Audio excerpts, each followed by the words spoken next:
Good afternoon. My name is Joseph Jay Ventress. Everybody knows me as Jay. I got my first birds when I was 9 years old. I got my first rollers when I was about 11 or 12. And I'm from Los Angeles, and we used to buy them at the pet stores for $2 a piece, and that's how I got started. Yeah, I'm Ken Billings. Born in California, moved to Idaho in 1996. Same thing, had birds from 8, 9 years old. Had rollers from 5th, 6th grade, but they weren't real rollers. They were, backyard rollers, I guess you'd say. Moved here, got in competition 1977, 78. Been flying ever since. Greatest hobby in the world, as far as I'm concerned. Austin Benjamin. I'm from this Treasure Valley here where we sit. Originally Ontario, Oregon, but now live on the Idaho side. And my dad, I was basically born with rollers in the backyard, pigeons in the backyard, and got specifically into rollers when I was, I want to say 15, around 2008. And I've had rollers ever since, and it's 2025. So, yeah. Let's talk about just, your guys' moment you guys caught the bug. When you're like, oh my God, what the heck did I just see? Do you guys ever have that favorite memory? Yeah, go ahead, Jay. A family moved next door to our family when we lived in Los Angeles, and their name was Norwood. And Elliot was the oldest, and he had pigeons, and he sold me my first commie for $5, I think it was. And I had to build a cage and started, and we found out about roller birds because we would buy them at the pet stores. And we found out that certain birds had bands on them, triangle Y. And any bird banded triangle Y we would buy because they either tumbled or rolled. Well, this led us to want to get better and better birds, and we heard about a man named Bill Pinson who had these fantastic pigeons, and he lived out in Canoga Park. So we lived in LA, so the first time we went out there, my uncle brought us out. And this man was world famous. He had written a book about rollers, and when we saw his birds roll, we had not seen anything like that before. We had seen tumblers and birds that could roll, slow 5 feet, 10 feet, whatever. This man was flying birds that were flying deep, and they were really, really fast. And that's what we wanted. And we had heard about him, so we went out and visited him and saw the real deal.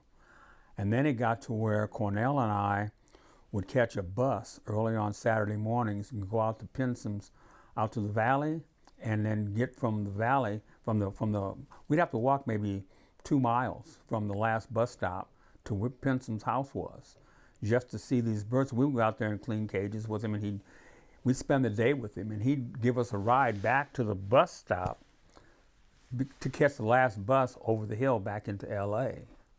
And he became a mentor, and we got a lot of good birds from him, and he liked us, me and Cornell and other people that went out there. And nobody else in the Los Angeles area, they knew about Pinson, but they didn't take the effort to go out to his house. Adults did, but not kids. So once we saw his birds, we were hooked on his birds, and to this day, I mean, the Pinson birds, in my opinion, are the deepest, fastest, spectacular pigeons. And there's other families of birds that are nice, and there's competition rollers, but I don't breed for competition. I breed to. I want to think that I'm a steward of the breed, and it's not about winning competitions. It's about competing with the best birds I have in competitions. So I don't have to win as long as I know my birds did what they were supposed to do on a particular day.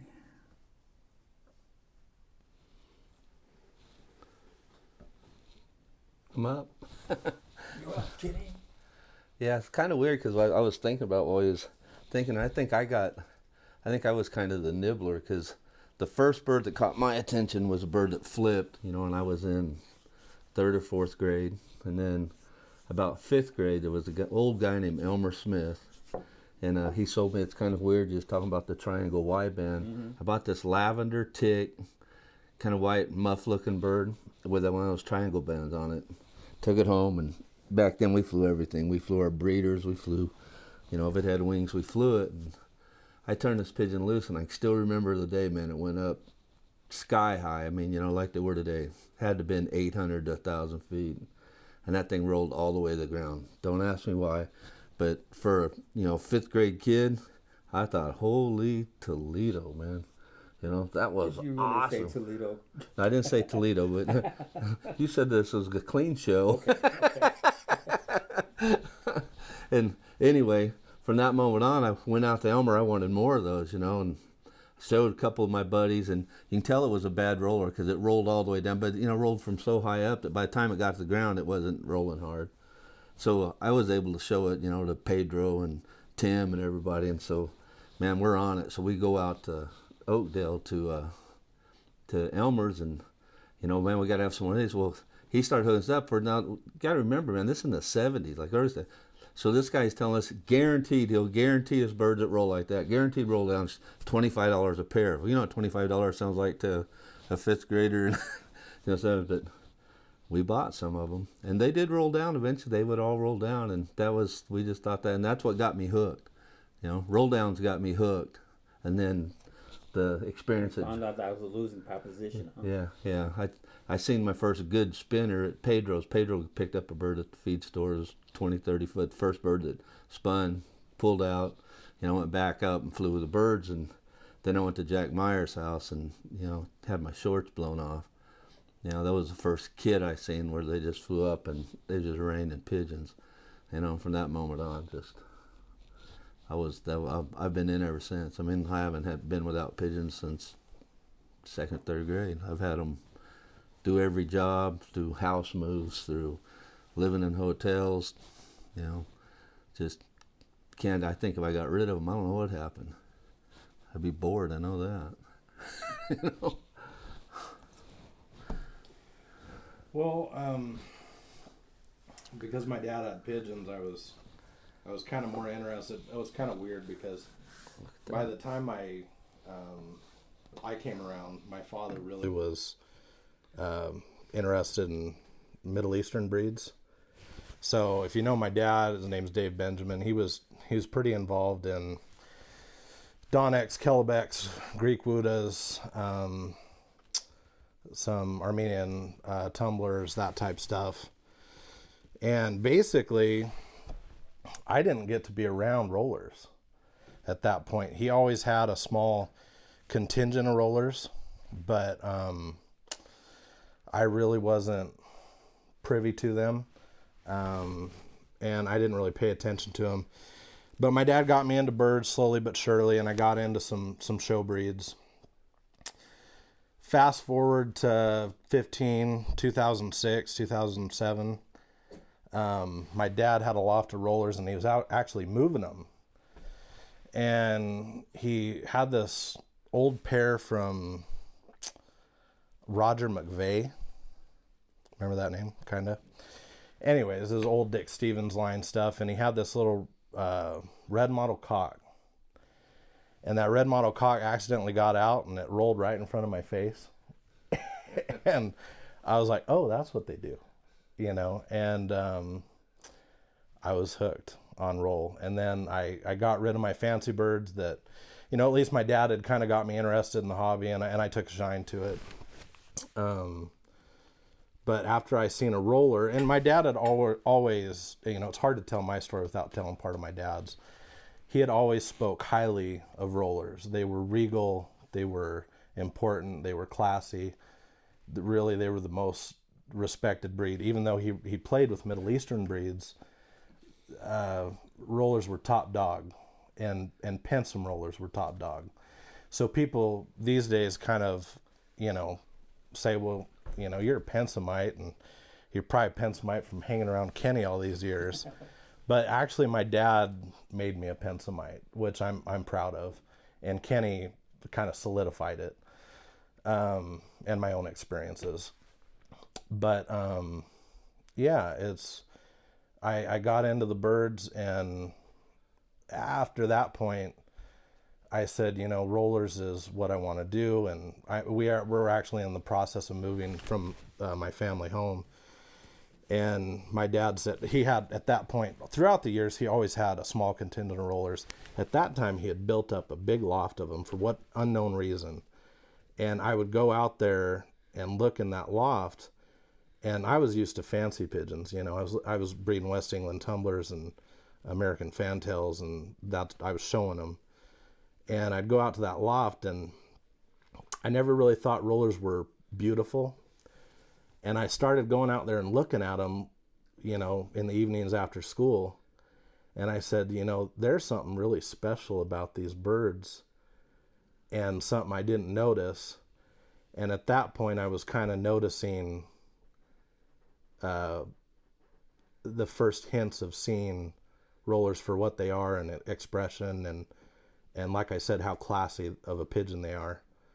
And that doesn't mean just based on color. It's just them, their temperament, their intelligence, the way they carry themselves, the type.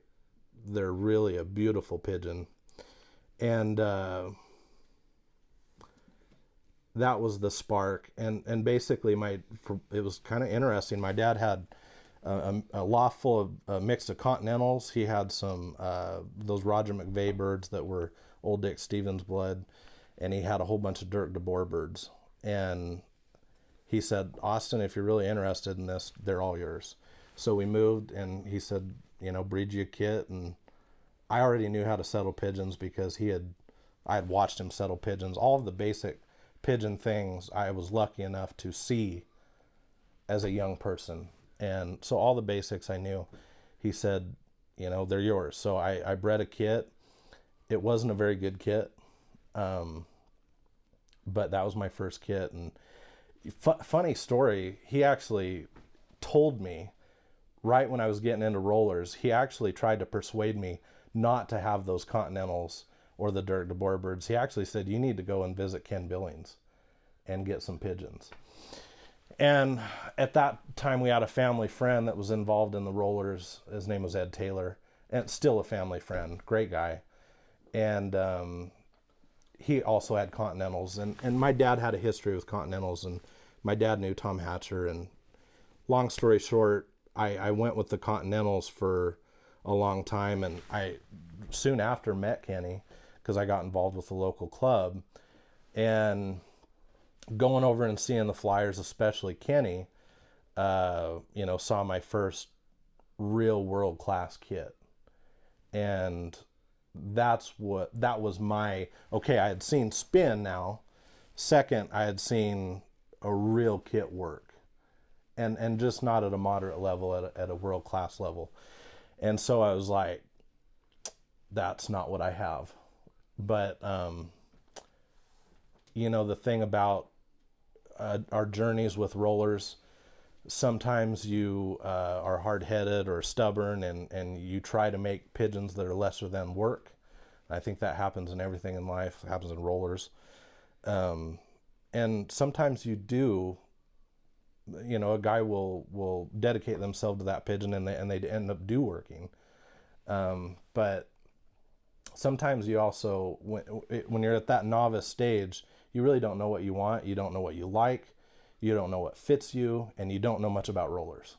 So it takes several years to understand what you like in the air, and then try different families, different pigeons, different individual pigeons, find the prepotent producers within the family that is going to fit you. And there's nothing wrong with guys going through a lot of rollers and a lot of families to find out what they like or what fits them. But I went through some, and I ended up, it's funny, dads are always right.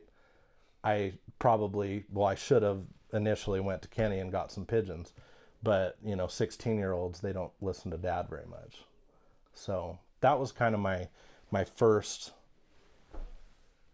journey into having rollers, you know. So with having your first journey into rollers, tell me some of the funny things that you tried that you look back now and laugh at. Before we get there, I want to add something to what Jay said about Penson that really come out. I wanted to get that too, but it was just while I'm listening to him talk, it's really weird to think about. Penson wrote a line one time in his book that said, pigeon men, roller men, they're bred, they're not made.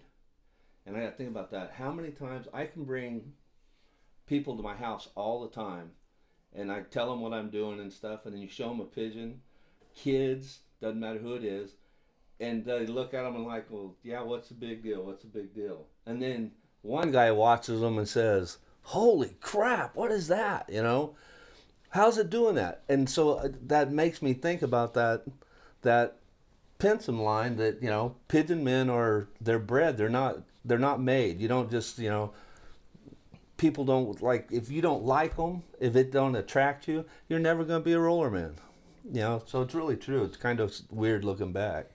I mean, I can't tell you how many people I've tried to get into pigeons and they just, you know, into rollers, they just don't hook up. Okay, you can go on. You know, along with what you said, them being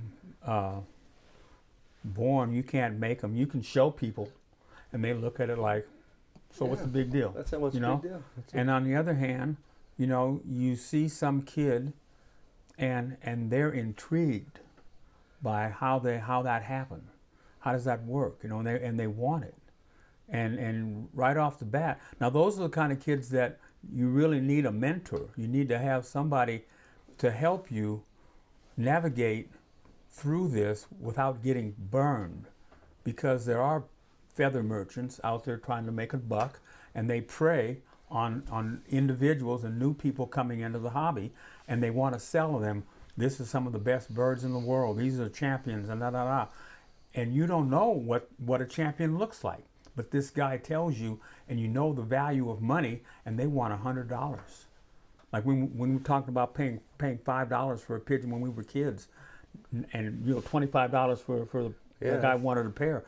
They wanted birds bad enough to where they went and got $25. We saved our ice cream money. Yeah, you know. So you have these people out there that are taking advantage of people, and the best thing somebody can do is, if they're really interested, find somebody to develop a relationship with that will help you navigate, maybe not give you, lend you birds that you can breed to keep the babies. And because a lot of times people have getting burned because you've given somebody some birds and helped somebody, and then you turn around that they lost interest 6 months down the road, and you wonder what happened to the birds, and you see them at the pet store. You know, they went down and you gave them to them, they went down and sold them. I have another theory to that. What's that? It's biblical. Yes. You know, I kind of think there might be like Cain and Abel. So one is a tiller of the ground, and one is a stockman. And I just wonder how many roller breeders that are just, they get the hook as soon as they seen it, aren't the stockman side of things. No. You know?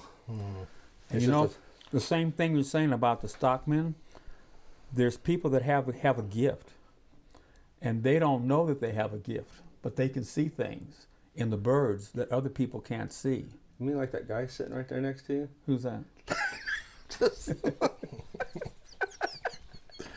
Is there somebody behind you? But no, really, you need to have somebody help you navigate this game so that you don't get took, and you get helped along the way. And as you can give somebody nice birds to help them get started. It's like if you got a teenage son, you have a son, one day he's going to be 16 years old. Do you buy him a Ferrari or Corvette, or do you get him a Volkswagen? You know what I'm saying? You get him the Ferrari or the Corvette, you know, he's not going to learn how to drive it correctly. You know, he's probably going to get in a wreck or something. My you get dad him a got me Volkswagen. a job.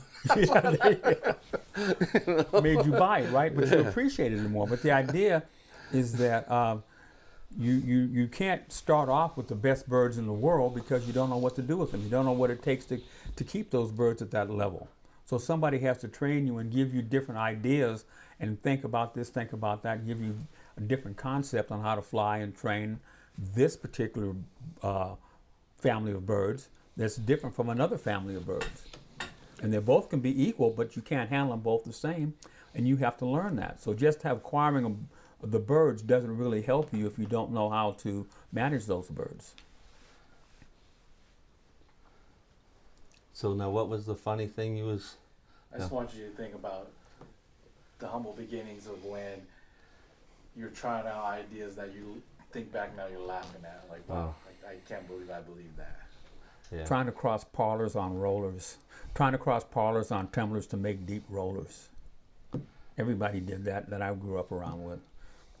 You know, we'd get a parlor and breed it to a roller, and it was always a disaster. Yeah, well, I had all kinds of stuff. So my thing was, I've tried literally everything. I've tried strychnine, you know, which was a horse keep, and it was a chicken keep. That's the reason I tried the strychnine. I've tried Coffee. yeah, coffee, Gatorade, honey, sugar, you know, everything you can think of, trying to get them on. You know, even with the doctor. Did you ever do red I'm cell? telling on myself real quick, but the doctor would give me medicines for certain things, you know, whatever you go to the doctor. I'd always go out and give my pigeons a pinch, just see what this does to them in the morning, you know. I put it and melt it, you know, because, you know, I remember I got on this thing about the epilepsy thing that they were talking about, you know, and when I was trying to figure out whether I believed it or not, you know, so I'd heard that calcium, you know, will sometimes ward off it. So I wondered, well, maybe if I give them a bunch of calcium, they don't roll. I can deal with roll downs with calcium. You know, that's how ignorant I was, and so I tried it, but it don't work. Did you ever try red cell? Oh yeah. Red cell is a fortified, what is it, vitamin? It's iron? loaded with, Oh, it's but the iron will kill. yeah. them. So you gotta be you careful. would give the birds this red cell in their water, and they would fly for like 3 days, man. Here's what, ask Jack and Wayne about this one. You're talking about one of them funny things. So Roy's over and he chews. Mm-hmm. And so I'm thinking, well, you know, I asked Roy, I said, well, Roy, what's that chew do for you? He goes, it just kind of pumps me up. And I thought, well, give me some of that. And he had snuff. So I'm talking about the size of a pencil lead, you know. And I put this in this bird, and asked Jack, because Jack, we still was, this bird, I put it down a stoat, and I set him on top of the kit box, you know, turn the pigeons this way, and all of a sudden look, and I swear this bird's eyes are going, woo, woo.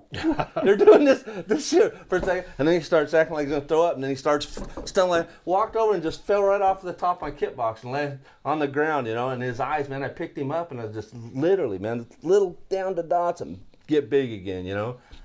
Whoa. That stuff, you want to see something mess up, I had no idea, but you want to see something mess up, give them just a pinch of your chew.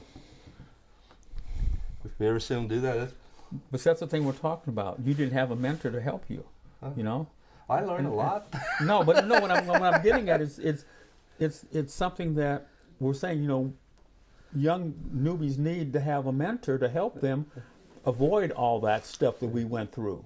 And rather than go through all that stuff and learn the hard way that doesn't work, you learn a lot of things. You learn what not to do, you know. Yeah. But by the same token, you can take that same time and use it to your benefit, so you don't have to go through all that BS. Because you can tell that kid that, hey, here's what I did don't one give time. Them chew. Yeah, for sure, you know.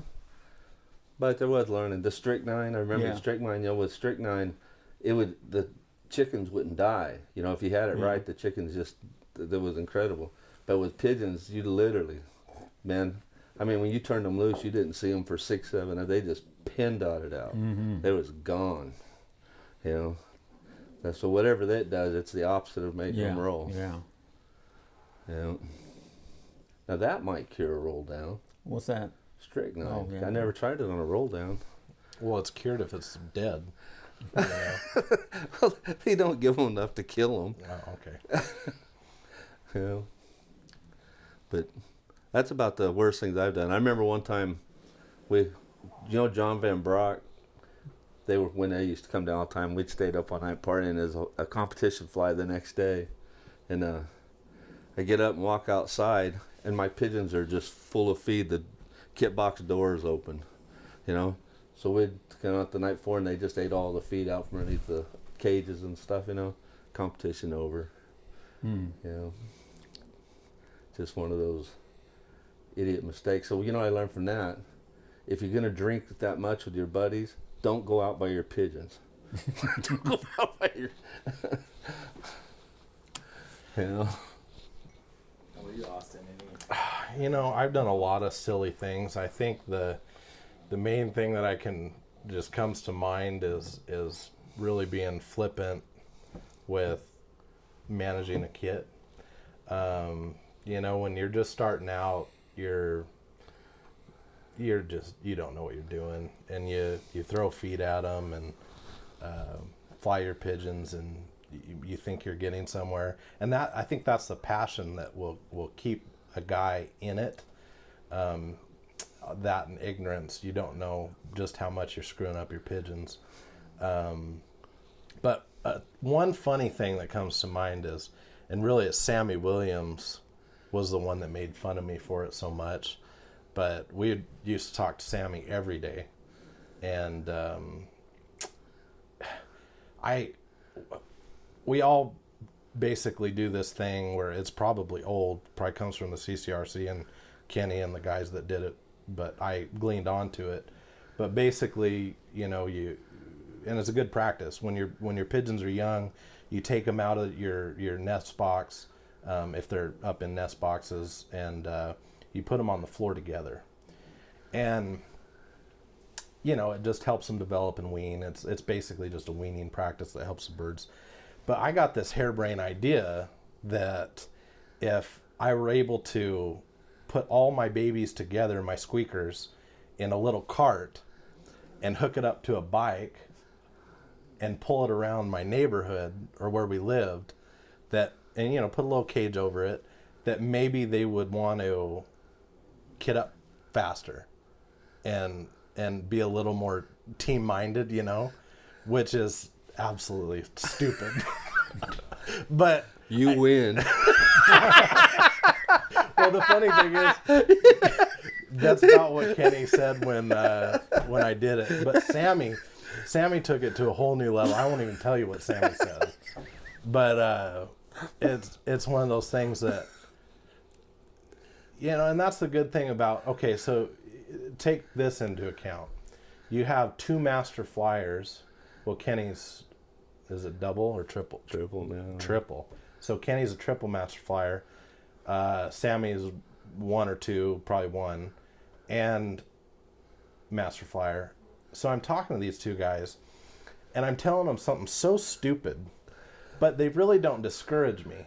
And I don't think they didn't discourage me because they thought it would actually discourage me in, you know, comparison to having pigeons. I think they just wanted to make fun of me. Typical. They wanted to keep it going. But, you know, that's a young guy talking with two guys that have been at it a long time. You know, it has to be more than just a novice speaking to or learning from guys that know more than you. It also you have to have some sort of compatibility. That's what, like, guys say, you know, the first person you should call when you're a novice is guys on the master flyer list.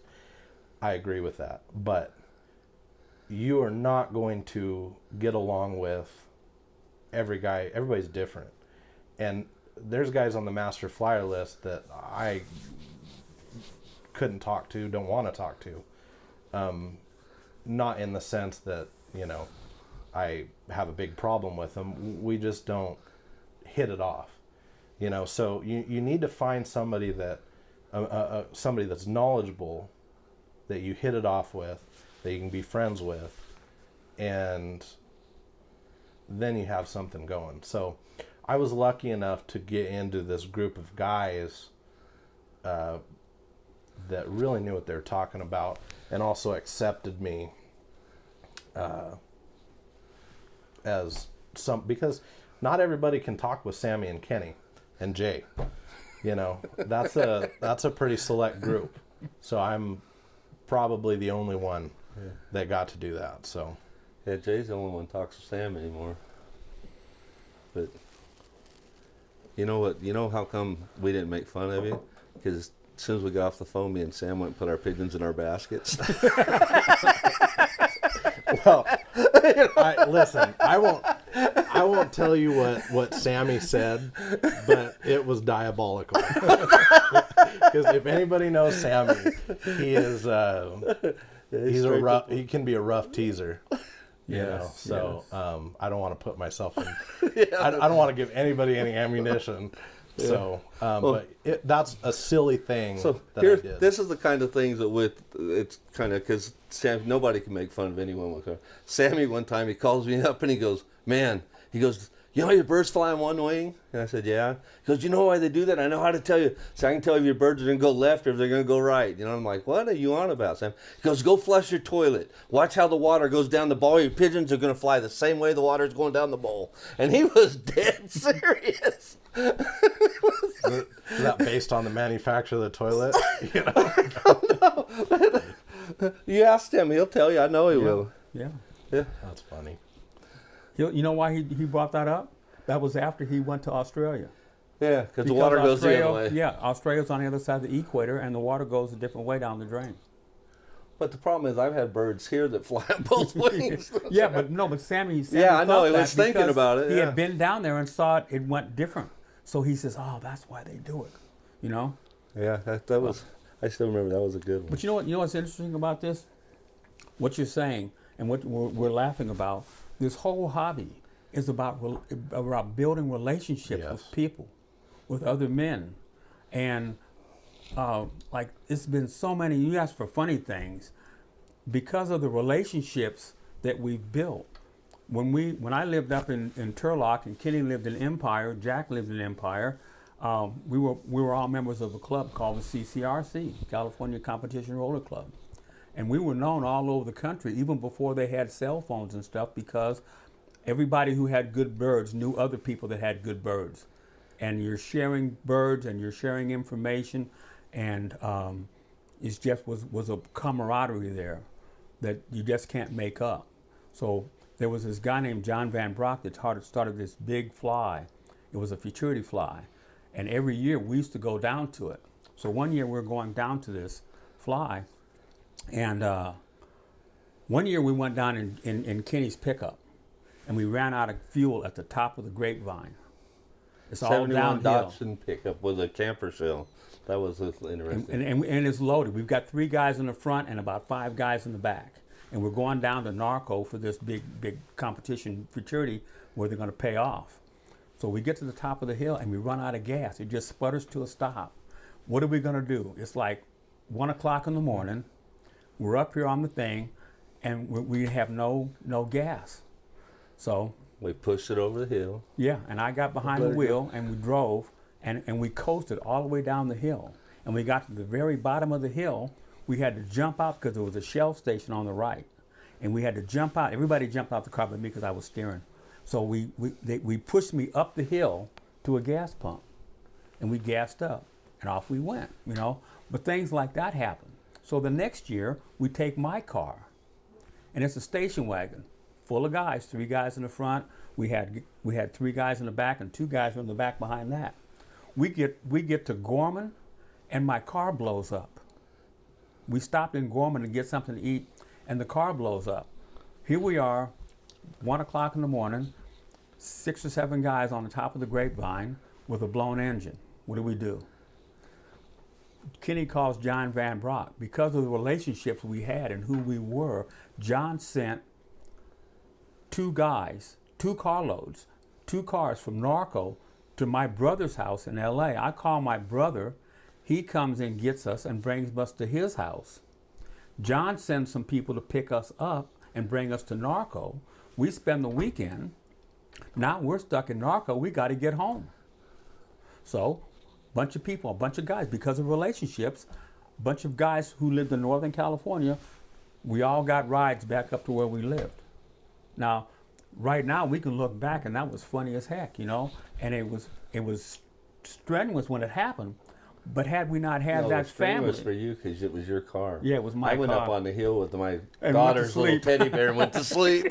I did. but because of our relationships, you know, people moved to help us, to get us to the fly, to get us home, you know, and that's all built on relationships because of these birds, you know. So we can't discount that, you know, and about the funny things that happen and other people that come.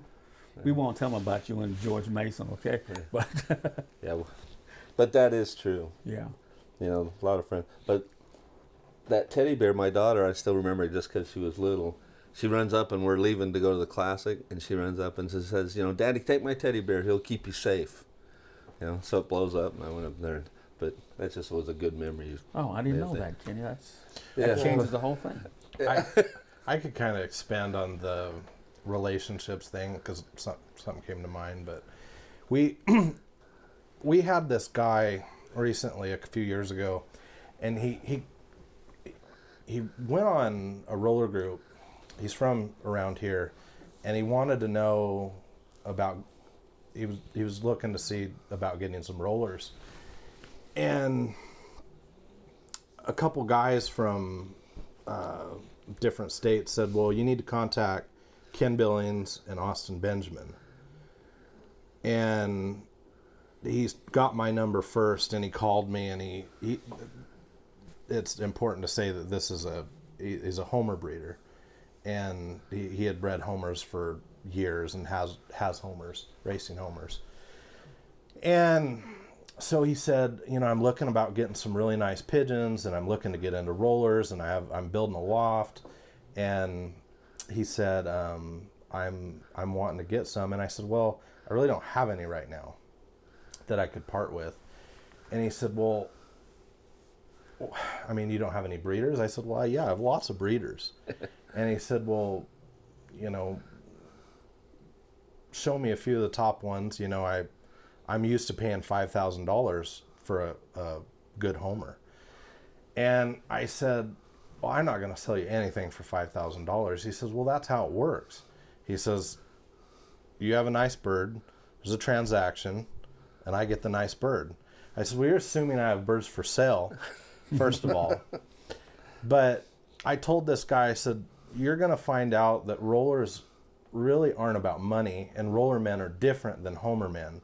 And I only use these two as an example because they're the most popular two performance pigeons in the world. But there is a lot of differences, especially with the fanciers.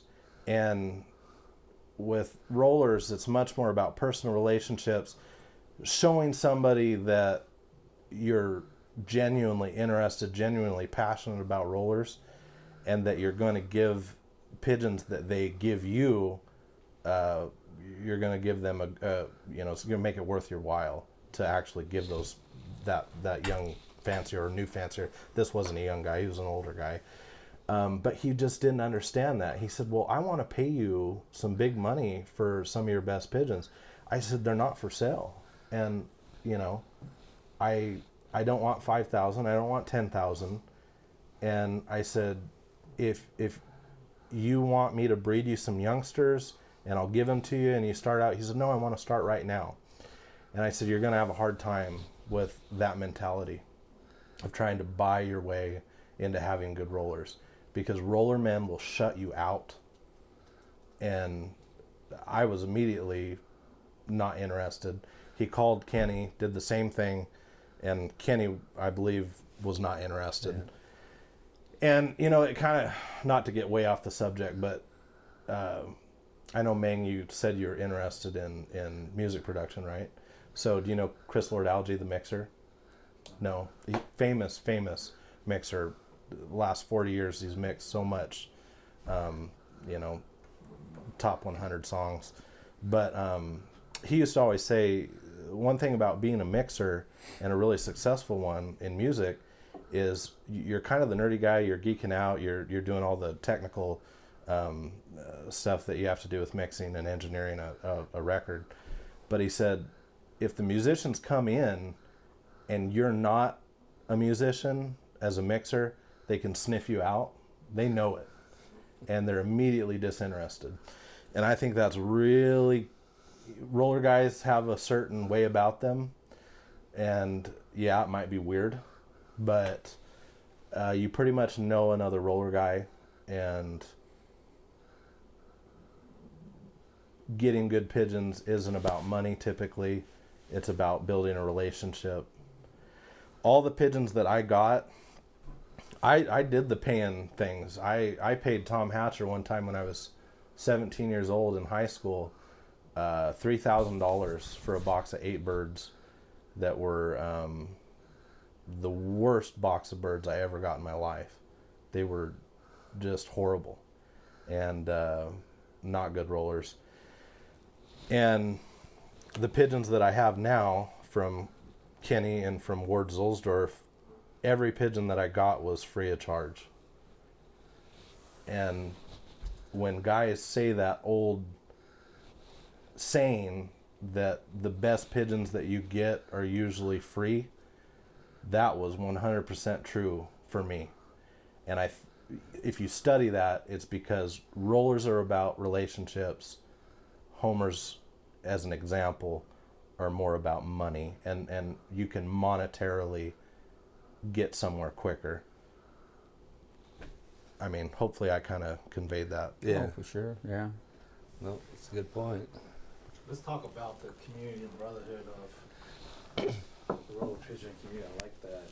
You know, one thing I've noticed is how diverse and how worldwide this is. You know, Yeah. it's found its way to connect you guys. So let's have you guys just share somebody that you did not think you were going to meet in this lifetime that you're glad to have met within the club. You mean just within the breed, or? Just within the hobby in general. Yeah. Go ahead, Jay. You're always first. Gives me time to think. These two guys right here. These two guys right here. You know, I don't believe in coincidences in life. There's no coincidence in life. Everything happens for a reason. And I remember the first time I met Kenny was at a fly. I heard about this club called the CCRC. So I saw an ad down at the JS West at the feed store, and I contacted Jack, and Jack told me about the club, and I joined the club and went on a fly. Had never flown competition in my life, but I had some good birds, and I turned them loose, and they started to land. So I scared them up, and he said, "You can't do that. Once you turn your birds loose, you can't be scaring them up. You can't interfere." I'd never flown competition before. Okay, but I met these guys, and I did not know who they were, but because of I don't believe in coincidences, they're the people that I needed to meet at that time, in my walk through this maze of trying to get a hold of good rollers, and I had some good rollers that came from this guy named Cornell Norwood, who grew up next door to me. He had some very, very good pigeons, but they took too long to come in. And I didn't like that because the birds I seen from Jack and Kenny came in a whole lot quicker, you know. So, and I met a lot of people in rollers, and I'm not saying I'm well known, but I'm known, and but of all the people that I've met, you two are the two that probably are the most meaningful in my life. You know, that I don't need to know anybody else. Whoever's supposed to be in my life I will cross paths with them sooner or later in the future at a specific time for a specific reason. But at this point in time, you two are probably the two who I've met who've had the most influence in my life, if that makes any sense, you know. Yeah. And I know that I've affected you guys. I mean, me and Kenny can argue about different things, but I respect his opinions. But we argue about, you name it. We all three do. That's a good thing, because that's the fun part. Yeah, we can discuss something and keep our own opinions, and still be friends and still help each other. And even get my mind changed now and then. Yeah. Yeah. Yeah. You still fly your birds too much, dude. Yeah. Yeah. Well, you know, I don't really have any one person I met, but what I can say is that my closest friends in life, you know, from 3rd grade till today, have always been other pigeon brothers, you know. And it's kind of interesting that you meet so many people that you know, totally different cultures, totally different backgrounds, you know, totally different nationalities, totally different just where they come from. And you can just hang out. I mean, we just had Willie, Bobo, and Jamie and Booker up here, you know.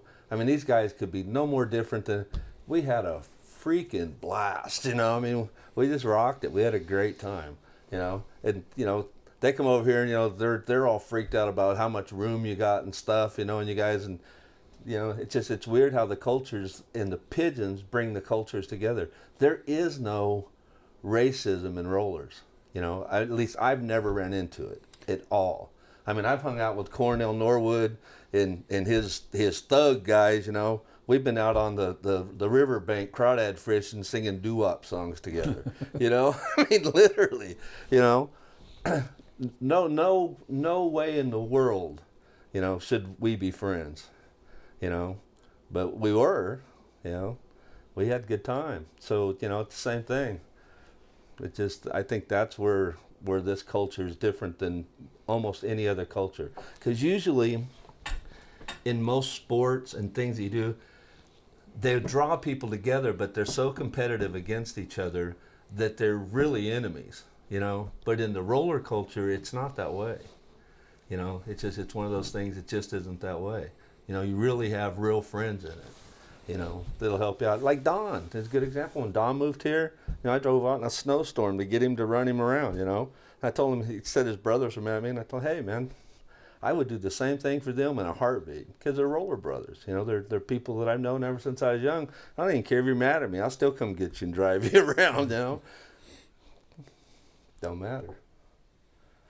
You know, there is a good thing about it. You know.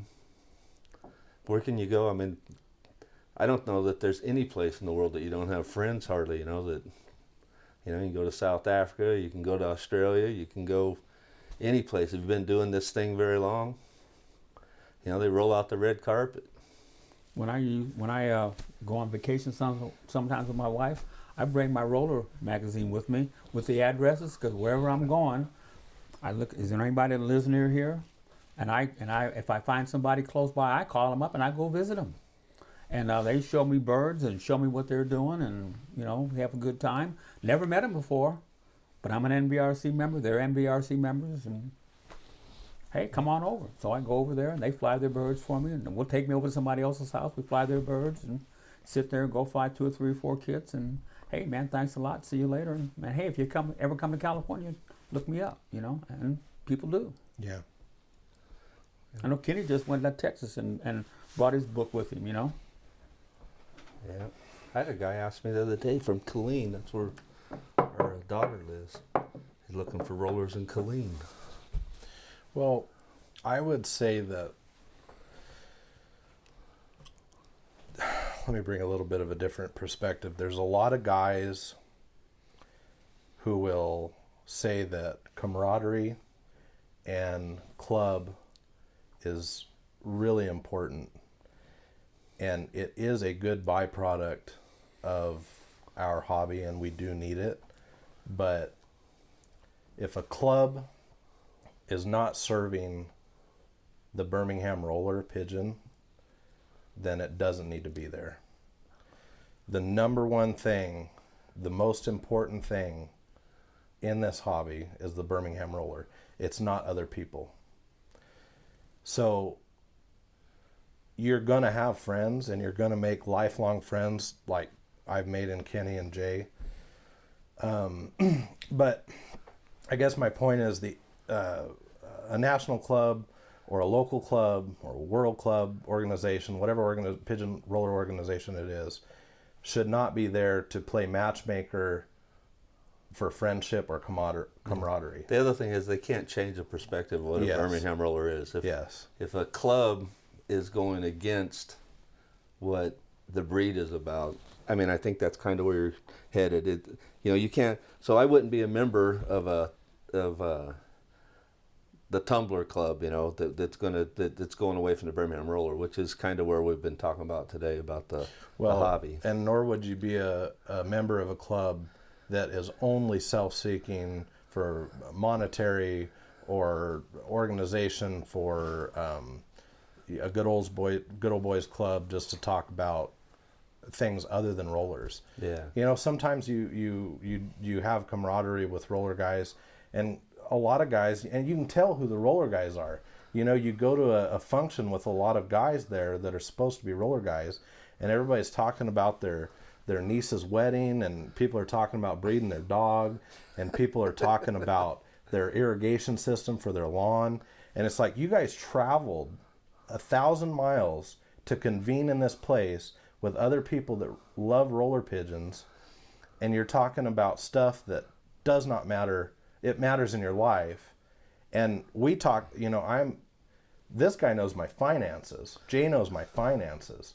They know about my kid. They know about really deep stuff with me. But when we talk rollers, it's rollers, and it's often, and it's intense, which it should be. So there are people at the club, though, that are in it for just the camaraderie. Absolutely. Is what you're saying. Absolutely. Yeah, there are some people who really they have pigeons, but they're not competitors. And that is not an issue, in that as long as the Birmingham roller is not number one in where the club is serving. So we serve the roller men because they love roller pigeons, but we need to be serving the roller pigeon and the men second. And it's not a friend matchmaking club, and it's not a camaraderie thing. Not a dating site. It's not a dating site. So when guys say it's all about having fun and it's all about camaraderie, the first thing that I think is, no, it's about the Birmingham roller. That's it. And so, don't get me wrong, camaraderie is a great thing, but I think my perspective is the roller pigeon is the most important thing in this hobby. Yeah, I would agree. I don't want to hear any more minimalist or good enough, or what's the other word? You had to bring it up, didn't you? Yeah. What's the other word? Minimalist? Adequate. Yeah. Yeah. So why don't you talk about your opinion of the state of the roller pigeon right now? Well, I think the state of the roller pigeon is in good shape. I think it's the concept that is in trouble, and it'll take us to some of the ideas. Yeah. And some of the flyers, some of the participants. Yeah. Well, I just think you got to get I don't care what you do. You set the concept in front of you, and you set the bar high, and you strive to get there. Give me 20 deep, fast, hard pigeons, and I'll try and train them to break together, to be a competitive team.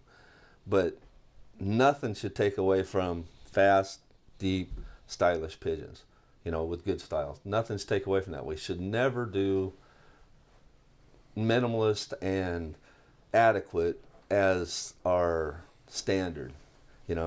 That's the problem. And that's the problem. I'm seeing it.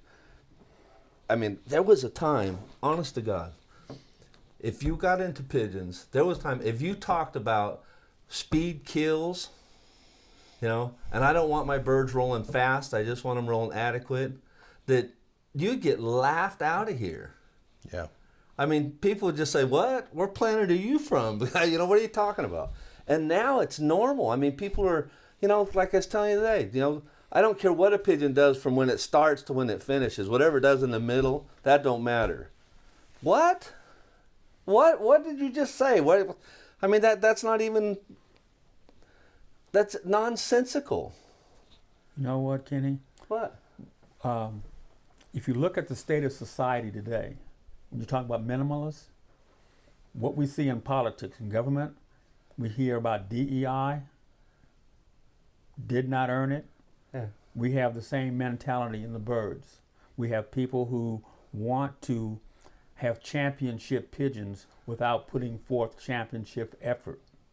They want to they've lowered the standard down so more people can score, because that's what it's about. It's about scoring points. So the more people that can score the most points, doesn't matter if they're adequate or not. We've lowered the bar so much that these birds are now being scored and they shouldn't be. Well, see if this example works for you. It would be like this. This is the state of our hobby right now. So the concept is, you went to college and you get your college degree, and when you get out, the concept is, you know what? I want to get me a $3.15 an hour job, because I just want adequate. I want the minimum. You know, these guys up here, you know, is that how you went? What you went to college to do? No, you get out and you want to strive to be the very best. You don't. There's nothing worth doing that you just want to be adequate or minimal at. Nothing. Why are we adopting that into Birmingham Rollers? Why are we saying the words adequate and, you know, we want them to be just the minimum depth? We want, get down, cat.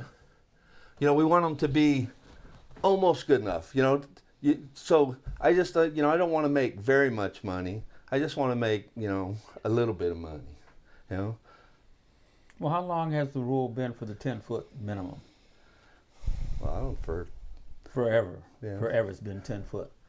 So for years and years it's been a 10-foot minimum to get scored, right?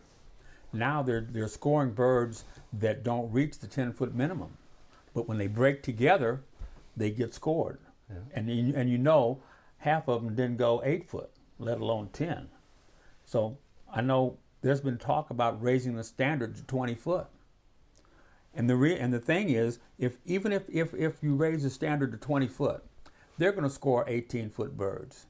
That's just a gimme, right? But they're not scoring those 8-foot birds. They're scoring 18-foot birds. But even after that, when you have enough of the hobby trying to hit 20 foot, and now you've got guys that are really doing better.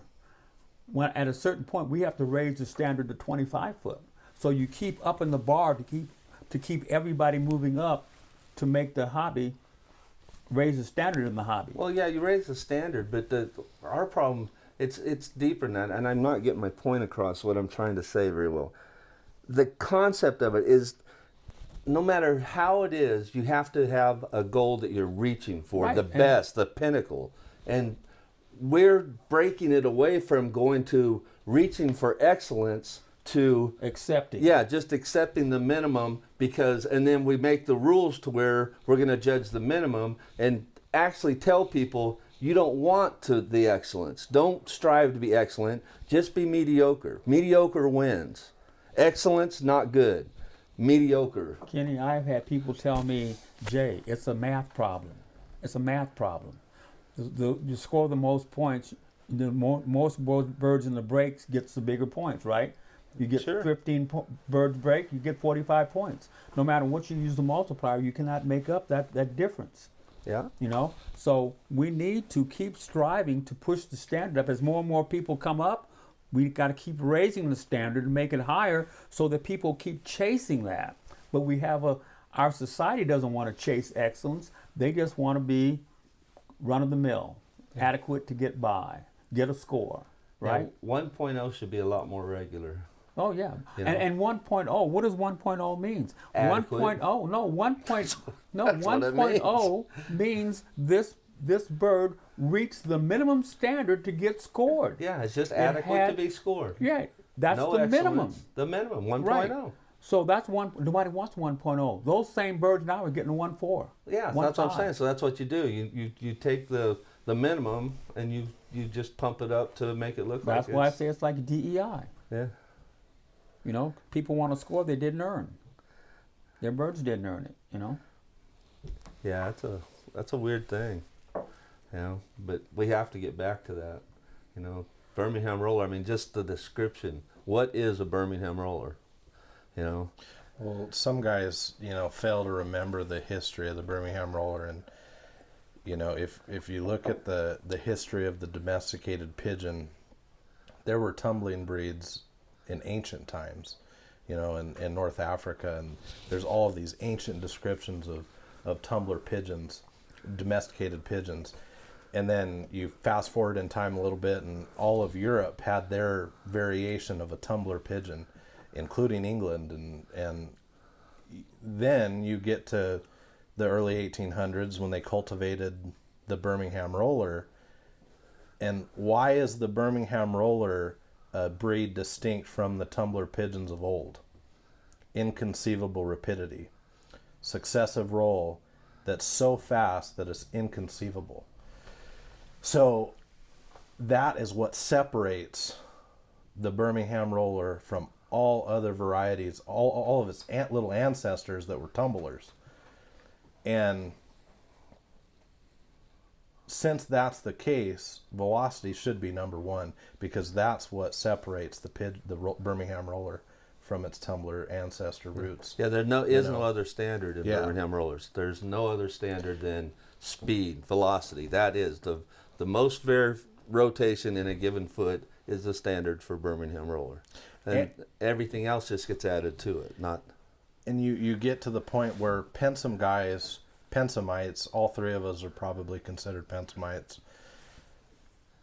When they say things like that, people paint you in a corner, and they say, well, what you really mean is, individual roll is the only thing that you care about.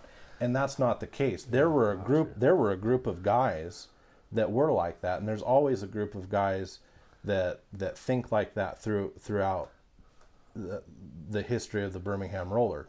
But a lot of guys, and the guys at this table, I know, want to strive for every aspect of the Birmingham roller in kit competition, or just in general in flying, that we can. So that includes kit sensitivity, kitting, frequency, pattern, depth, and then what's most important, quality and speed of velocity of spin. So I just don't like it when guys paint, a guy who has Pensum pigeons and talks about velocity first in the corner of saying that he's only interested in individual spin, because that's not true. And those are the same guys that say that the ex-Pensum pigeons and the pigeons that were imported to America and stewarded by Americans didn't break. I mean, historically speaking, that is absolutely wrong. You have lots of witnesses that were there, and Kenny Billings he wasn't there exactly for Bill Pensum's kits, but Ken Billings will tell you he's seen a lot of kits that were direct Pensum. One of the best kits you ever seen was Joe Borges's, that were just absolutely direct Macaulay Pensum pigeons, and that kit would be competitive in the World Cup, right? Oh, absolutely. Absolutely. And Tom Munson, he has a scorecard with Bill Pensum where he got, I don't remember what it is, it's like 12 or 13 full turns, and he only flew one kit competition in NBRC and won it. So it wasn't that the pigeons can't roll together. And I kind of think that sentiment came from England or Europe, and also the guys in America that were really interested or took a shine to those pigeons, or had those pigeons, wanted those pigeons.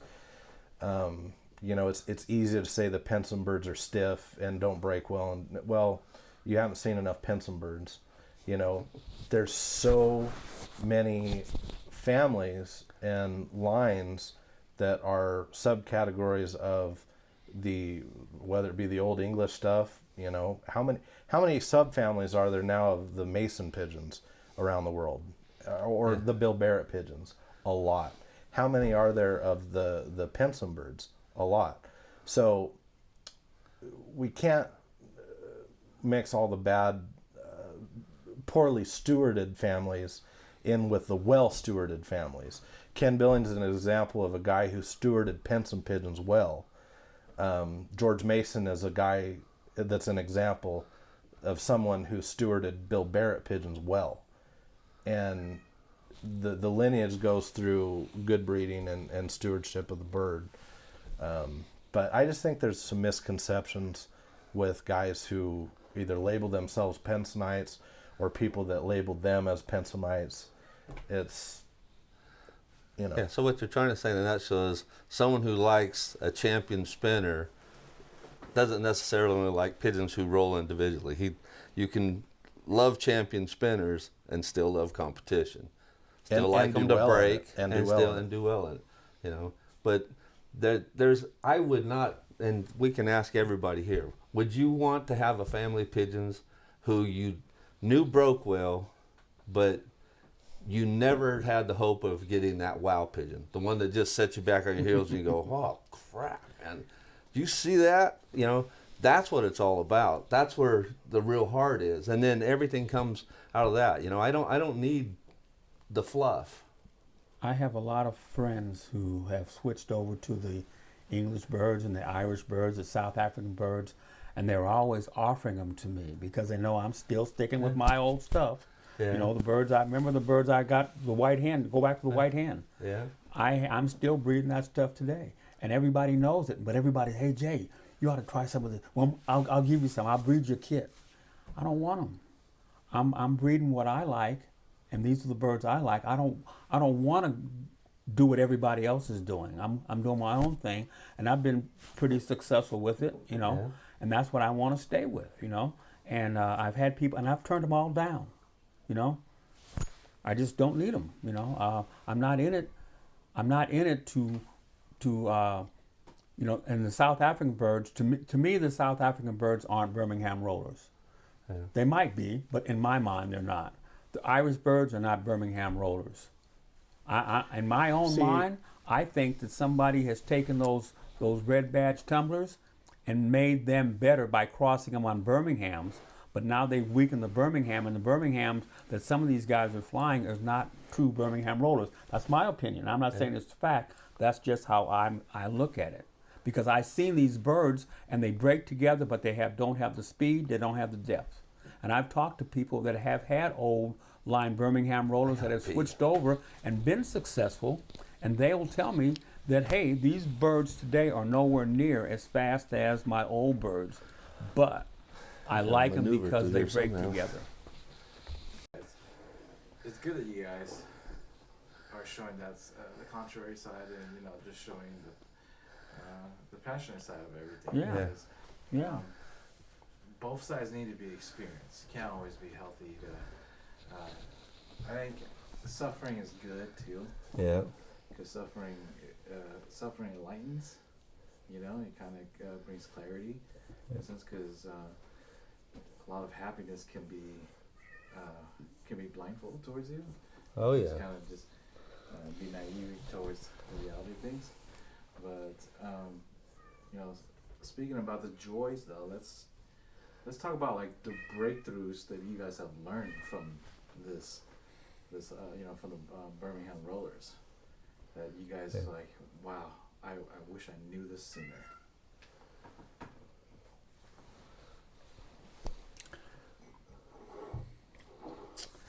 I think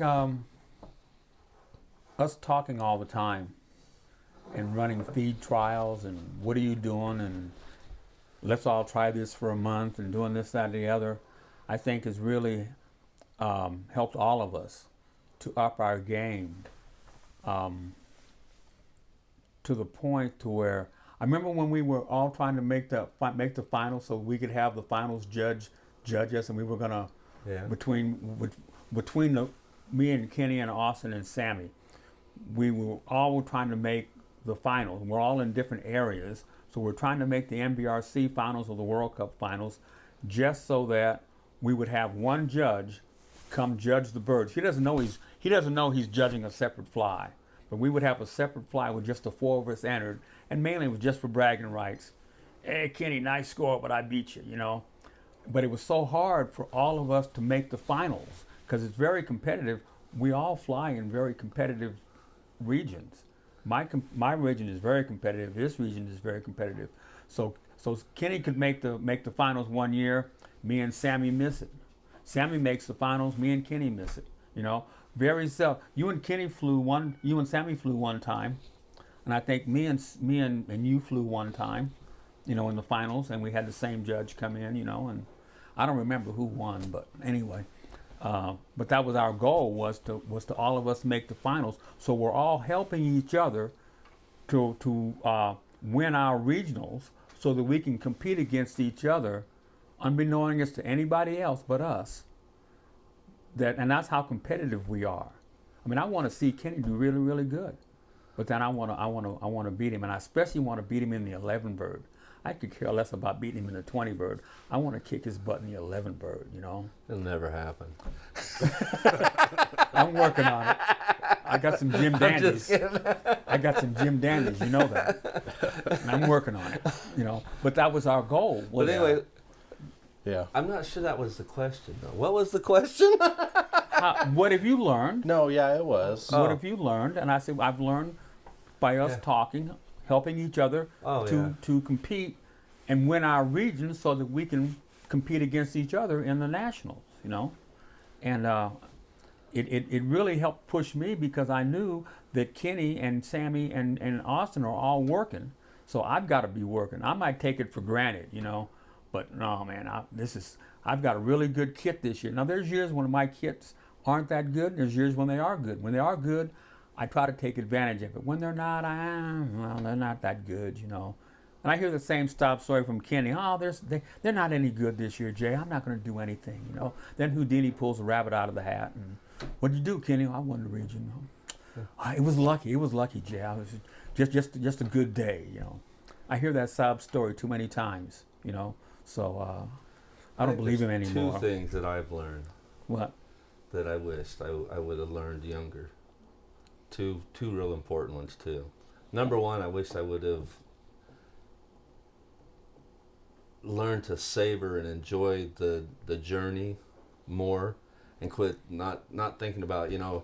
I can remember when I was young thinking, man, I want to be one of those competitive guys. I want to be one of those names. I want to be this. I want to be that. You know, I want to be good at Birmingham rollers. You know, to the point that you rush through your whole career, and you don't realize that really, it's the journey. It's not the getting there. Hell, it doesn't matter what you do when it's the journey that you gotta to love, and that's you know, I think we spend so much time trying to strive for stuff that we forget just to live in that moment. That's one. That's a big one. I wish that I would have done it. The other one is there's so many setbacks, so many letdowns, so many things that happen throughout the years that I wish I'd have learned early on. When you are successful, and that's not only just learn. I still need to learn this. You know, I wish that I could enjoy it more, because for every one time you're successful, literally there'll be 40 or 50 times that you fail. And you know, and you don't enjoy, you know, you're so worried about all the stuff that when you get there, it's like it's a letdown. You know, oh, I won a national. You know, is this what it is? You know, this is it just lets you down, because it wasn't winning the national. It was getting to win the national. All that sweet stuff that happens all along, all those frustrations and those great days, and man, if I can get this done, that's the stuff. It's not the winning, man. It's the getting there. So, you know, if you could just learn to enjoy the journey, and when you do win, be able to enjoy that instead of you know, it goes by so fleeting that, you know, you realize it'll be another 10 years before you win another one or whatever, you know. It's the journey. So once you win it, you got to be able to enjoy the journey again. You know, that's been it's a hard one, at least you know, for me to do, because you fight it so much. You know, so it's something to think about, that part of it, I think. Oh yeah. You know, because man, there's just been so much stuff that you miss out the joy on if all you can think about is the getting there. Well, you know, along with that same concept, you can put your birds up and win and know that, hey, these birds sucked. They weren't good today. Yeah. But you won. Yeah, but they didn't. I won because everybody else had a bad fly. This wasn't a very good fly for these birds. These birds are way better than that, and they didn't show you their true worth today. But you accept the win because you won, okay? Yeah. On the other hand, you cannot win and because of outbirds, because of whatever, you had the best birds up that day, and the birds performed to your expectations. You didn't win, but they performed to your expectations. You did win because you set them up for peak performance that day, and they did their peak performance, and they landed 12 seconds too early. 12 seconds early. DQ. Who had the best birds of the day? These were clearly the best birds of the day, and if you had called time quicker, you would have got time, but you waited to call time. So you wasted a minute and got burned by 12 seconds at the end. Who had the best birds of the day? Yeah. Who did the birds meet your expectations? expectations? If they perform to my expectations, they better win, or I better raise my expectations. No, but the thing is, no, but the thing is, I know when that happened to me, it was my fault because I should have called. You can be disqualified, and the birds may. I just had that happen with Don McCulley, who wrote that big article about how good the birds were. Uh-huh. He got disqualified. Yeah. I mean, there is what do you call that? That's kind of a silver lining to a bad day, because they just landed a few minutes early, but they were real good. But if they don't, if my expectations are met, I won. If my expectations are not high enough. So what I'm saying is, yeah, if you get DQ'd, you get a 0, and your birds are ripping, fine and dandy. But if your birds are ripping the way you think they should rip, and you're losing, then something's not right. But there is that either. your fault or the bird's fault? Well, it's my when fault. It's your fault. Well, you're the saying birds they make perform. my expectations. If they meet your expectations, they should be winning. But that doesn't always happen. Your birds met that expectation that day, and you got DQ'd. They met your expectation. They got DQ'd, but if they'd have went on for the rest of the fly, they'd have won the fly. Yeah. They just got DQ'd. Yeah. So it's a matter of schematics. Yeah, it's a matter of. See, this is how we argue. I have one opinion. He has one opinion, but I respect his opinion. Yeah. I'm still trying to convince him that my opinion is right. I respect it. I'm just saying. I just think that So you can have two different expectations. If the bird, if a bird rolls the way you want it to roll, you can feel good about that they roll deep, fast, and But to be in competition, they have to do it all, or else your expectations are too low.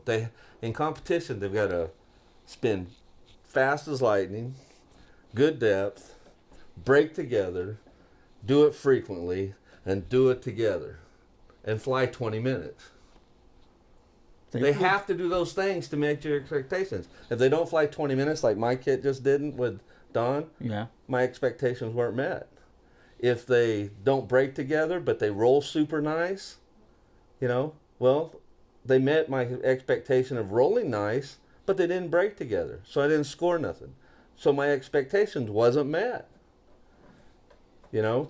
If they rolled fast, but they all rolled 10 feet, well, my fast expectation was met, but my depth expectation wasn't met.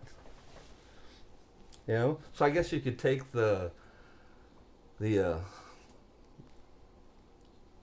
parse it up, I guess. Well, it's like your birds flew for 22 minutes, but because you didn't call time correctly, you only got scored for 14 minutes and 20 seconds. But your birds flew and rolled for 22 minutes. But you caused them to only fly because you waited too long. So they partially met your individual expectations, but they didn't meet their expectations. They didn't screw up. Making time. They didn't screw up. Okay, so you didn't make your expectation. I screwed them up. Right. They were on point. Right. They were the best I've ever seen them. Right. And I waited. These birds are the kind of birds I could tell when they were going to roll. Yeah. And I was waiting. They broke a couple of times. But I'm waiting for the big break because they would slow down, stand up, bam. I'm waiting for that. And I saw it coming, so I wait. Time. 14 minutes and 38 seconds later, they landed. If I had called time, I'd have had 2 more breaks. Billy Dyer bought a kit for $3,500 because they scored 800 points and they got disqualified with 12 seconds to go. Yeah. What's happened to you? So, but they didn't meet my expectations. I sold the kit because they didn't make it 20 minutes. Yeah. You know? I mean, you know what I'm saying? I understand what you're saying. If my birds roll deep, fast, and hard and leave people saying, man, there's some fast pigeons, that's its own little reward. No, I ain't happy. I lost. I got my ass kicked. But they met that expectation. But if that's your only expectation, then you're not flying rollers. The expectations have to, it's kind of like, you got wheels on your car, but you don't have no car yet. You just got the wheels. Nice rims, though. Nice rims, so yeah. You've only got a piece of the puzzle. The expectation should be to be excellent in all aspects. That's what we're striving for, right? We're all striving for excellence. It just starts with, give me deep, fast, hard-spinning Birmingham rollers, and then I want to train them to be a great team. It doesn't start with, give me a bunch of flipping, flopping, average pigeons, because I can't train those to be great rollers. If they aren't great rollers, if they don't have the speed and the velocity, there ain't a damn thing anybody can do to put it in them. No. So you have to start with deep, fast, high-velocity rollers, and then train them to do all the other stuff and breed them to do all the other stuff. But you add to that, not to the other way around. It's kind of like putting the cart before the horse. What do you think, Austin? He's on my side. You know that, don't you? No, I know he ain't. Well, where's my tiddlywinks? yeah, no, to add on to that, everything you guys is, I think, spot on. But just to add a little bit is having all of those aspects and having those, wanting all the aspects that Kenny mentioned of flying a kit of good rollers and constructing a good kit of rollers. That's the hardest thing to do. It is. And Birmingham rollers are so difficult anyways, and so frustrating, and you gotta love pain to play this game, but it doesn't mean that it's not worthwhile to strive to have everything. And that's important. And I think that, as you guys just said, that's probably the most important thing, is to not just settle. It's kind of like Christianity. You have to keep the main thing, right? Mm-hmm. You can argue about all this peripheral stuff, and you want all of the main things. But the main thing is you got to be saved, right? Mm-hmm. That's the main block. Well, in Birmingham rollers, the main thing is velocity. Velocity first. You have to have that, and then you can do all the peripheral stuff and argue over it. But without that main thing, you got nothing. Mm-hmm. You've got adequate. And you're never going to have Birmingham rollers. You're going to have adequate tumblers. Mm-hmm. That's not breeding Birmingham rollers in my book. Yeah, and to get into the kind of trail it back to Ming's original question, I think that a lot of novices, including myself at one point, and we're all learning. We all learn continuously. Daily. It wasn't until I found some pigeons that taught me some things that I learned some things.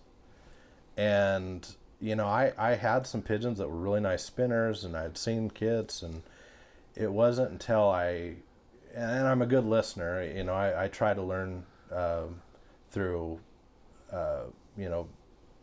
friendship and relationships with guys that are really good flyers. But the thing that was missing was I didn't have any birds teaching me what the Birmingham roller was really capable of. And then I found some pigeons that, I'll give you an example. All these guys that are getting into rollers, they say, this is my foundation cock. It's your favorite, Jay. This is one of yours. I want to introduce you to my stock pigeon. This is my foundation cock. This is my foundation pair. And they've had rollers for 3 weeks. Yeah. It is first of all, to have a foundation pigeon, you have to have not just a prepotent pigeon, an extremely prepotent pigeon, a pigeon that can found a family for 30 or 40 years or longer. So not many people breed those types of pigeons. If you're able to get one of those types of pigeons, that pigeon will teach you what a real foundation pigeon is. And in my case, it was a cock. I got a hold of a pigeon that just, and all of them to a large extent, really taught me, what a foundation pigeon can be. And, letting the cat out. Stupid dog. I think you let another one in. No, it turned around and came back. Go ahead, I'm just trying to learn here. You made me lose my train of thought. Well, the cat wanted out, and the dog, I didn't see the dog, and the dog was laying right there, and it wouldn't. Okay, we'll cut to Kenny with 2 beers. Somebody taught me this today. Let me teach you. Yeah, I don't think I learned it, though. Wait. So, you had that right. So you take the edge of one. No, you don't want to do that because you might pop the other one too. Oh, You got to get one of these points inside of one of those holes. side of one of the Is other that- is that points. it? Right. And then you want to grip your hand under it. So it's like here. You use the fulcrum. I'm gonna do it for you, but I'll show you. No, you can do it for me. I'll learn it later. What you want to do is get this teeth right here, right? Yeah. Under here. And then Oh, you're not doing it underneath the other tooth. No, I'm not. I'm just Oh, left on the side. and I then was doing it you completely just- wrong. You So are push, you, Jay. push up, right? You All push right. up to pop it. So all this case. Whoa. There we go. You almost took that Dang, right. man. That came off with some aggression. Yeah. I'm afraid to drink that one.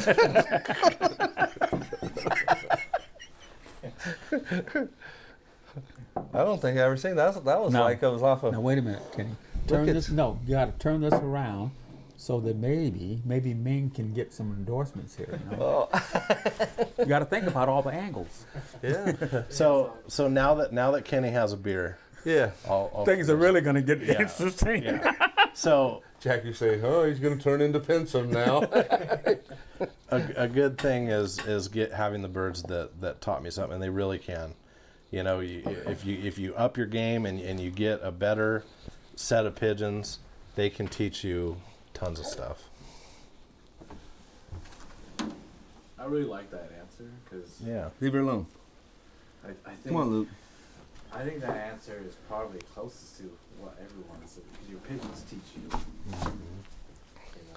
They teach you, and then everyone else is, everything else around it is just. You can hear it, see it, but only when you put your hands on it and do it yourself can you learn it. But the other thing is, even though Austin, I know the pigeon he's talking about is foundation pigeon, great pigeon, I still guarantee you when Austin's my age, this is something that every Birmingham roller breeder will come to. You will breed the best pigeons you ever own.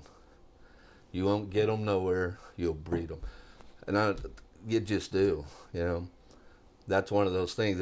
As great as 16216 is, he'll breed in the next few years, however long. He'll have a pigeon, he's going to say, that one was even better. Because you breed your best pigeon at some point. I believe that. So all these guys that are buying foundation cocks are just spinning let their him out the wheels. front door. It's just Spinning he's their wanting wheels. out. I don't want to sit in the house. We'll all be running. Is he going? Yeah, he just wouldn't go out because that dog's over there and it carries him around like a dish rag. Okay, so let's I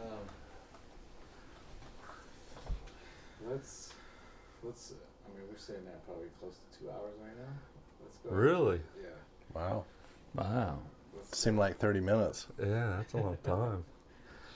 Yeah, not enough time to speak about it all because it's like that. Let's. I want to close that off with what you're saying. This is a way of life. All right.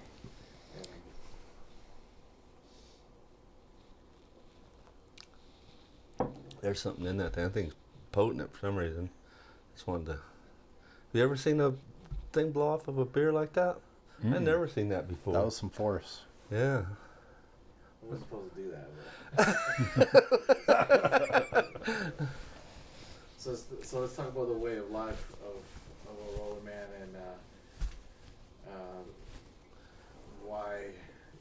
why is the life worth lived? that's one of those kind of things that I don't. I know I want to be a steward of the breed. I don't want to be just a guy, flying competitions. I could care less about flying competitions. I'm a very competitive person myself. I've competed all my life in other venues that were really more important to me at that time than flying rollers. And there's times I've had rollers where I have let them go to go pursue another interest and got back into it. But I understand the concept of being a roller man or being considered a steward of the breed. I compete with the best birds I have at the time, but I don't have to win because I've won in other areas of life. And like you were saying, you can win, and is this all there is? Is this the whole deal? And you're at the top of your game. You're at an event that, it took you a journey to get there. But when you get there, you go, oh, wow, is this all there is to it? And you feel kind of deflated because you didn't take the time to appreciate that journey. But to now that point. now I can look back on that journey and appreciate what happened better now than I could at the time that it happened. I can appreciate the fact that I did something that not a lot of people could have done or did do, But I still like to compete as a competitor, but I like to now I'm understanding what you're saying about the journey. Now it's trying to get birds set up for a certain day. And like when I know I have a really good kit, I've got some youngsters right now that in about a month or so, when they start really gelling, and I put these two kits I've got 8 in one kit and I've got 10 in another. When I put those birds together, I'm going to start pushing them to fly against themselves next week. So twice a month, I'm going to have a fly. Nobody knows about it but me. I'm going to fly. I'm going to set these birds up for Saturday 2 weeks from now. And I'm going to judge them myself and not just give myself a bunch of points, but are the birds doing the way I fed them, the way I managed them for 2 weeks? Did they meet my expectations today? Either they were on or they weren't. If they're on, hey, that's good. I learned something. If they are not, what did I do? What can I do to make them better 2 weeks from now? So I'm pointing 2 weeks ahead. So what am I going to do for 2 weeks to make these birds better in 2 weeks than they were today? So that's what my goals are now. And then when the big fly rolls around, I want to compete with the best birds I have, but I don't have to win. I want to win. I'm working to win. But if I don't win because of another judge's opinion or another person's opinion, his opinion means nothing to me. It does in the scope of, well, you won third, you won first, you didn't place. Whatever his opinion is means nothing if the birds didn't meet my expectations on what I set them up to do. That's just the way I think about things, Right. So, that's what I'm doing. So you take the next one. I'll go last on this one. How come you get to go last? Because I'm thinking. Oh, okay. He wants to end it with a bang. Oh, okay. That's Okay, you want the last word. Yeah. Okay, you can have the last word. Jay was wrong. No. But see, that's how you That's say the last word. Oh. Well, I hate to talk about Englishmen and bring English folks into the conversation, but no, I'm just kidding. We'll just call him Munchkin Lynn. Yeah. Munchkin Lynn. So a couple of my favorite quotes that has to do with your question and really encompassing what it means to be a roller man. The first one's by Dave Mosley. And if I misquote you guys or if I didn't get the idea right, I'm sorry. But Dave Mosley, and he's got such a thick accent. I can only understand about 50%, 60, 70%. But he's someone who was interviewing asked him the same question. He said, why do you love the Birmingham roller? And he said, I don't. He said, I really, basically, I hate them. They've been nothing but frustration in my life. And what he said there, what every real roller man knows, is he loves them. But they take so much dedication, they take time, they take sacrifice. And when you get into, I'll tell you something fairly candid, like my wife, she doesn't understand my passion for Birmingham rollers, and she probably never will. And I know a lot of guys' wives are like that. They just don't understand why a man can be so passionate and love this breed of pigeon so much. And sometimes that can create strife, in a marriage, and a lot of guys have got divorces over roller pigeons.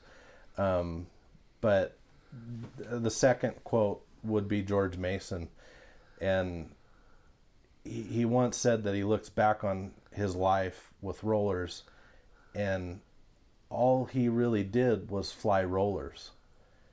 And he looks back on what I think he meant is all the sacrifice and the times that he could have been doing other things that he devoted to rollers, which isn't necessarily a bad thing. It was his choice as a great roller man to devote that time to rollers, and it was his passion. I think it really, it does take a lot of sacrifice.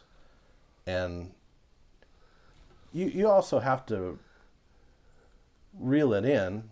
Your whole life can't be in the loft, and it makes you a better man to be able to make sure that you allot time for your children, and you allot time for your wife, and you allot time for your parents, you allot time for grief or love or happiness, joy that happens in your life every day. But if you're a real roller man, you're dedicated to rollers in the time that you're not with the other things. And God, we can't leave God out. He's number one, Jesus. But in the time that you're not in those aspects of life, you are dedicating that extra time to the Birmingham roller. And another thing that I'll add just quickly, when we look at the greats of the Birmingham roller, I always use this little metaphor. And what do you think Phil Mickelson did today?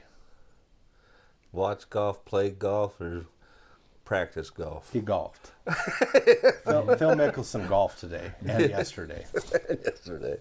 Great roller man flew rollers today. And the more I hear about some of these guys that flew in 1987 and want to fly and have not done anything since, and they call them great roller men, it kind of puts me on the wrong side of the bed, because the test of a great roller man is a period of dedication through his entire life, and those are great roller men. So I don't want to take anything away from a guy that did have some success in rollers, but I just don't want those guys to be categorized as the greats of the sport, or the legends of the sport. Phil Mickelson is a legend of the game because he devoted himself to golf his entire life and played at a high level his entire life.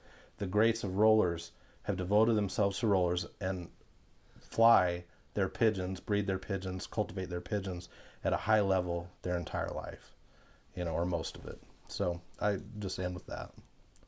And I strive to be one of those guys. Yeah. I'm not in that category, but I'd like to be. Agreed with everything everyone said. So I guess there's not much to add to what's been said, but I'll just add this. I've been doing it quite a while, and so what I see with the roller that just makes it, to me, obvious that this is what I was meant to do, and the reason I do it is because I can walk out to that loft through the death of a wife, death of a dad, just tragic things in life. And I can walk back there with nobody back there and just sit down and find some peace, some tranquility. Something about listening to the pigeons coo. The rollers just, I turn a kit loose. Something about, see one good spinner. It's not that it makes me not feel the things you're feeling, but it's like a salve. It does something to your soul. It relaxes you and lets your mind just click off for a minute into something besides what's happening, and it's something that I can honestly say I'd probably be a drug addict street person, honestly, because I had a pretty rough bringing up the stuff that I did, bad choices, but the birds always kind of seemed like they could draw me out of that because they were, to me, they were better than the drugs. So I love that part about them. There's nothing else you can do really that, besides the stuff with God and stuff is the same thing. But heck, I don't know about you guys, but sometimes I'll be sitting out and watch my birds fly, and I'll just be thanking God that I can sit here and watch these birds fly. I mean, really, you just look up and say, man, this is pretty cool, So those are the things I think that there's nothing better, but I don't think you can give it to anybody. It is, if you're a roller man, you know what it is out there. And if you're not, there's nothing anybody can do to make you feel the things a roller man does when he's around his pigeons. And you can't explain it. Like you said, our wives don't understand it. And the reason they don't understand it is because they don't feel it. It's nothing to them. My wife will tell me, they're just pigeons. They're not eternal, And they're not. She's right. They aren't eternal, But they're a gift from God that speaks to the roller man. It doesn't speak to every man, but it speaks to the roller man, So you just have to enjoy those moments. I don't know, I think about the same thing with Mason. I think about that sometimes. My kids are grown now, and some of the stuff that you missed and all the time that you spent. But all honesty, if you took me back, I'd do the same thing over again. I think I would focus more on some of my the stuff with God and the spiritual stuff. I think I would, if I could make myself change as a young person. But as far as what I did with pigeons, I wish I'd have been better at it. It's really interesting. What? Do you remember we used to have Bible studies in your basement in Empire? Yeah. Man, that was really cool. All of our guys in our club, we'd have meetings in Kenny's basement that always started with a Bible study, and it was me and Kenny and Jack. Not everybody was a believer, but it was Kenny's house, and me and Jack and Kenny were having a Bible study before our meeting, and we had a Bible study before a meeting. Then we had a meeting, and I often wondered how many people got affected by that, Yeah, you just never know. I know. You plant the seed, but you don't know. But the Bible tells us, in all things that we do, you do to the glory of God. Yeah. So you're flying your birds. Like you say, God put that in us for a reason. We don't know who we're affecting. Yeah. You don't know who you're talking to or about sometimes, and what you do. You send birds to a guy in Texas or something. You don't know what you've really done, to help that person. But because God told you, hey, the guy who was talking about somebody wanted birds, or the guy that wanted birds and you guys wouldn't sell him any birds, somebody else calls up and you send him birds. Why? Yeah. He said the right things and moved you to send him some birds. You have no idea right now, but you have no idea right now what you really did for him. So just Well, it's contrition, and somebody who is genuine that's the difference in most roller relationships and receiving good pigeons from people. Is somebody comes in humility and contrition, like we come to Jesus. I'm not comparing us to, roller men to Jesus in any way, but people will come with a genuine attitude, and they'll say, I really want to do this, and you kind of see some passion in them. Yeah. Those are the type of pigeons you start with. Those are the type of people you start good pigeons with. But you have an inkling, and sometimes you lose out. Sometimes you give a young guy that's passionate about pigeons, you give him some good ones, and he doesn't stick with it, but at least you tried. He's good until he finds out about girls. Yeah, there's that too. Well, on this wife thing, Yeah. this one thing I want to say, I honestly believe this with my wife now and Brenda both. So 40 years of marriage, 36 years of marriage, 40 years together. Clarissa now we're on 11 or 12. If we didn't have those pigeons, they wouldn't like the people we were. They think that the pigeons are taken away. Oh yeah. But I don't think they're taken. They're actually what centers. I've heard a lot of women say, "I know where my husband is. He's out in his pigeon cage messing with his birds. If he was not in his pigeon cage messing with his birds, where would he be? Yeah. I don't know. Is he with some other woman? Is he in the bar? Who knows what he's doing? Yeah, we But I just know don't. where You don't he know is. what it would be. But pigeons keep you. Grounded. They keep you grounded. They keep you. You have something you have to do every day. You have to get home to feed your birds. You have to get home to take care of that stuff.